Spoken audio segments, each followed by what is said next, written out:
Bom dia, boa tarde, boa noite a você que nos assiste. Meu nome é Andressa, estou no 9º período do curso de Direito e hoje, juntamente com as minhas colegas, nós vamos apresentar um pouco sobre os juizados especiais civis. O que são, para que serve, quais os objetivos, quem pode ou não pode ingressar nos juizados especiais e muito mais. Se você se interessou, continue assistindo esse vídeo. Então vamos começar com o que é o Juizado Especial Civil.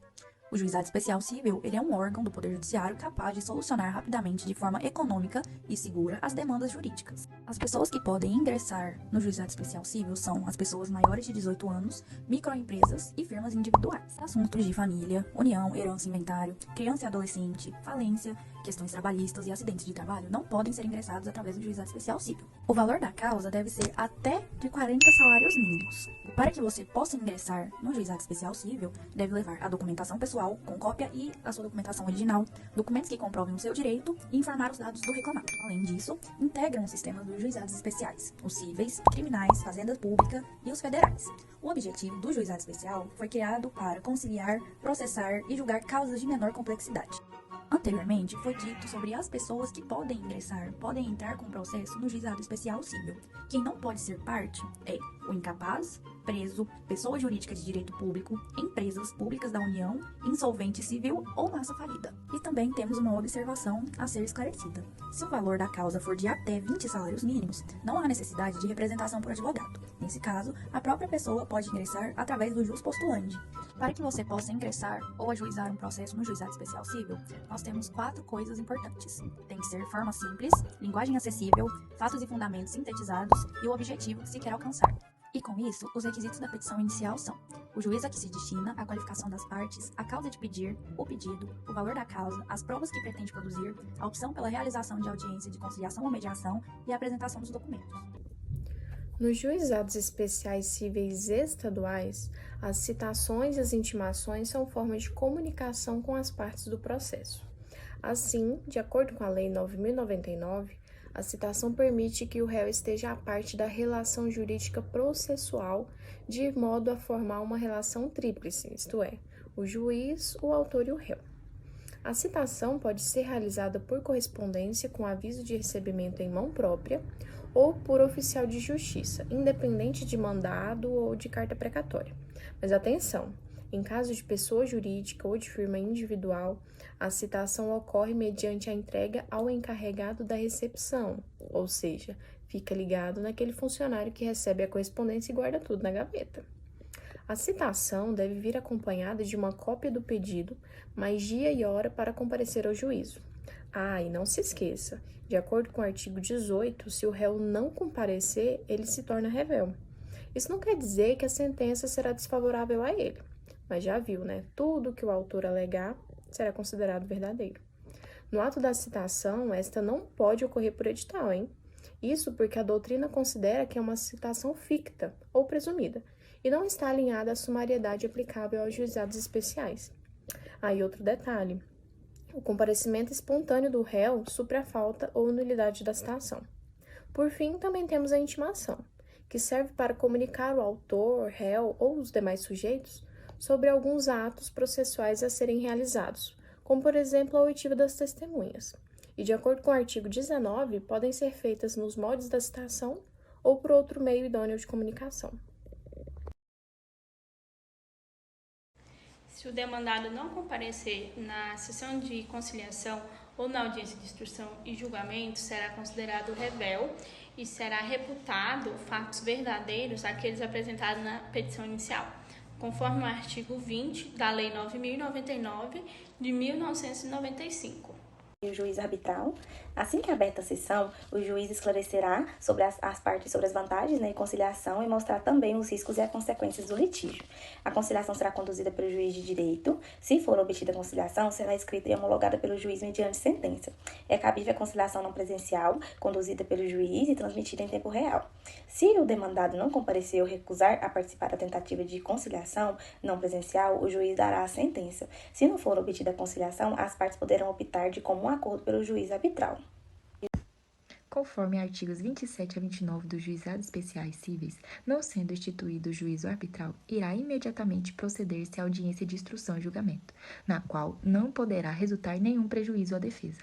Não podendo ser realizada imediatamente, irá ser designada para um dos 15 dias subsequentes, onde deverá estar presente as partes, as testemunhas, na qual irão ser ouvidas e terá a colhida de provas e será proferida a sentença.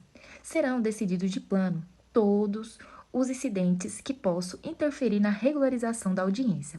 As demais questões serão decididas na sentença. Sobre as documentações, por uma das partes, manifestar-se imediatamente a parte contrária, sem nenhuma interrupção na audiência. Bom, a contestação é um meio de defesa do réu, onde ele expõe ali seus direitos de fato e as suas razões, aplicando assim o contraditório e a ampla defesa. A contestação ela poderá ser escrita ou oral, e nela conterá toda a matéria de defesa. E é por meio dessa contestação que o réu ele vai exercer ali o seu direito de defesa, sendo ela direta ou indireta. Quando ele negar os fatos ali alegados pelo autor, a sua defesa ela vai ser direta. Agora, quando ele limitar-se a aduzir na existência de fato impeditivo, modificativo ou extintivo do direito do autor, a sua defesa ela vai ser indireta. Isso repercute na distribuição do ônus da prova, porque, por via de regra, quando a defesa ela é direta, o ônus da prova ela é incumbido ao autor. Agora, quando a sua defesa for indireta, é incumbido ao réu a prova do alegado. Bom, a Lei 9.099 de 95 é a lei que regula os juizados especiais cíveis estaduais. E ela não traz em sua redação nada que diz respeito ao prazo para oferecimento da contestação. Porém, o FONAGE, em seu enunciado 10, ele trouxe para a gente que a contestação ela deverá ser oferecida até a audiência de instrução e julgamento, afastando, assim, a aplicação subsidiária do então artigo 335 do novo CPC, de 2015, que dispôs que o prazo para oferecimento da contestação será ali de 15 dias. Então, fica fixado que o prazo para o réu protestar de forma oral ou escrita será no início da audiência de instrução e julgamento. Como, por exemplo, é o que ocorre ali nas reclamações trabalhistas. Nos juizados especiais cíveis, as provas são produzidas no momento da audiência de instrução e julgamento, excetuando-se os documentos que já foram juntados na petição inicial. São admitidos todos os meios de prova moralmente legítimos, excetuando-se as provas periciais, uma vez que os juizados destinam-se a causas de menor complexidade. No entanto, é permitido que seja feita uma inquirição de um técnico de confiança do juízo na própria audiência. Em relação às testemunhas, são permitidas até 3 para cada parte, sendo que não há necessidade de serem intimadas. Porém, se uma das partes necessitar que o requerimento seja produzido, é necessário que seja realizado em até 5 dias úteis antes da audiência. Vale ressaltar que o depoimento das testemunhas não necessita ser reduzido a termo. Vamos tratar sobre sentença, que é um pronunciamento jurisdicional, ou seja, é um pronunciamento dado pelo juiz acerca de uma lei, de um litígio. Essa sentença ela pode ser proferida de duas formas, da forma terminativa, que é quando não se existe resolução do mérito, e da forma definitiva, que é quando se tem resolução do mérito, ao menos em uma questão. Pois bem, hoje eu vou dar um exemplo de sentença terminativa, que aconteceu em uma situação hipotética com uma pessoa hipotética. Pois bem, uma senhorinha, né, ingressou com uma ação aí, depois que ela observou descontos na sua aposentadoria, descontos provindos de um empréstimo que ela não fez. Então, ela ingressa com uma ação, né, para saber desses valores, para ser ressarcida desses valores, em peça contestatória, o hipotético banco apresenta todos ali os contratos de adquirindo o empréstimo, né, da senhorinha adquirindo o empréstimo. Porém, essa falsificação foi uma falsificação. A falsificação era inteiramente grosseira na assinatura da senhorinha hipotética. Mesmo assim, a juíza proferiu uma sentença terminativa. Ela proferiu uma sentença sem resolução do mérito, constando que não poderia ser ali resolvido no juizado especial. Por quê? Porque o juizado especial, como já dito anteriormente, ele é um procedimento célere. Ele é um procedimento que não pode ter aqui um processo que começa no movimento 1 e termina no movimento 120. Ele é um procedimento que visa celeridade. Então, assim, ela decidiu, né, uma sentença terminativa, porque não tinha como resolver o mérito naquela situação, haja vista a necessidade de uma perícia grafotécnica para saber se realmente aquela assinatura do contrato era da senhorinha ou não. Porém, como dito anteriormente, a assinatura era totalmente, uma falsificação totalmente grosseira. O advogado, o hipotético advogado, entra com recurso. Esse recurso cabível no juizado especial não é um recurso de apelação, é um recurso inominado. Inominado por quê? Porque a lei não deu nome para ele, coitado. Recurso inominado. Então, vai ingressar com recurso inominado, falando, olha, não concordo com a sua decisão, porque a falsificação é grosseira. Não precisa de perícia grafotécnica. Por quê? Se precisar de uma perícia grafotécnica, já vai sair da alçada ali do juizado especial civil. No caso, porque vai demandar mais tempo. Da sentença proferida nos juizados especiais, cabe opor embargo de declaração, estando ele regulamentado nos artigos 48 e 49 da Lei 9.099 de 95, que é a Lei dos Juizados Especiais, o qual pode ser manejado nos casos de sentença que seja obscura, contraditória, omissa ou conter algum erro material. Eles poderão ser opostos no prazo de 5 dias, de forma escrita ou oral, tendo em vista o princípio da oralidade.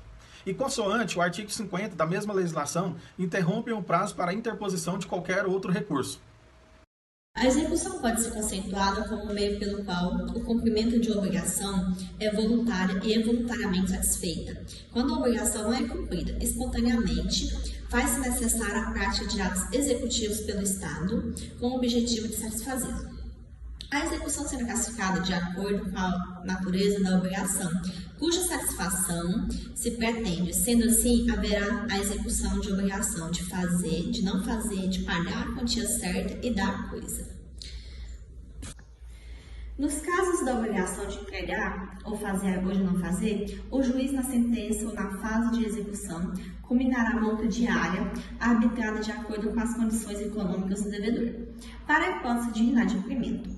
Não cumprida a obrigação, o credor poderá requerer a elevação da multa ou transformação da condenação em perdas e danos, que o juiz imediatamente arbitrará, cedendo-se a execução por quantia certa, incluída multa vencida de obrigação de dar, quando evidenciada a malícia do devedor na execução do julgamento. Na obrigação de fazer, o juiz pode determinar o cumprimento por outrem, fixando o valor que o devedor deve depositar para as despesas sob pena de multa diária. As despesas processuais devem ser antecipadas por aquele que fizer o requerimento.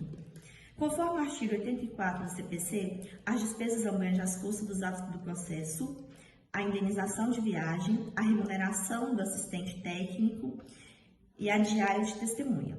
Por isso, aquele que assume a posição mais ativa durante o desenvolvimento do processo acaba por antecipar mais valores. E aí, galera, boa noite. Gostaram da explicação? Ficou tranquilo para vocês? Então, espero que sim. E para verificar se de fato vocês compreenderam todo o conteúdo que nós trouxemos até aqui, eu trouxe uma questão bem tranquilinha para nós analisarmos juntos e vocês verem como que as provas, geralmente cobram e sobre juizados especiais civis. A questão é a seguinte: no concurso para juiz leigo, nos juizados especiais, ela fala para que sejam analisadas as assertivas abaixo. Primeiro, letra A. Os atos processuais serão públicos e poderão realizar-se em horário noturno, conforme dispuserem as normas de organização judiciária e portarias do juízo. Beleza? O que está errado aqui nessa questão? Portarias do juízo. O artigo 12 da Lei 9.099 de 95 nada menciona de portarias do juízo. Então, essa alternativa está errada. Alternativa B. A prova oral não será reduzida a escrito, devendo a sentença referir no essencial os informes trazidos nos depoimentos. Eu até grifei aqui para vocês a parte essencial dessa questão. A prova oral, princípio da oralidade, não será reduzida a escrito. Não precisa de transcrever totalmente o que foi dito em audiência de instrução. Ela precisa, apenas a sentença precisa mencionar o essencial, um resumo daquilo que foi trago como prova ali na audiência de instrução. Letra C. Em razão do princípio da celeridade, poderá ser realizada a citação por edital ou por hora certa, mas ao comparecimento espontâneo do réu, suprirá a falta de nulidade do ato citatório. Poderá ser por citação por edital por hora certa? Não. Artigo 18, parágrafo 2º da Lei 9.099. Não se fará citação por edital. E a última, os embargos de declaração serão interpostos por escrito no prazo de 5 dias contados da publicação no Diário de Justiça. Princípio da oralidade. Por escrito ou oralmente. Então, aqui faltou o ou oralmente. Então, a alternativa está incorreta. Alternativa correta, letra B. E fica aí com vocês. Vou deixar mais umas questões aqui para que vocês possam refletir e fazer aí para contribuir no estudo de vocês. Valeu, galera!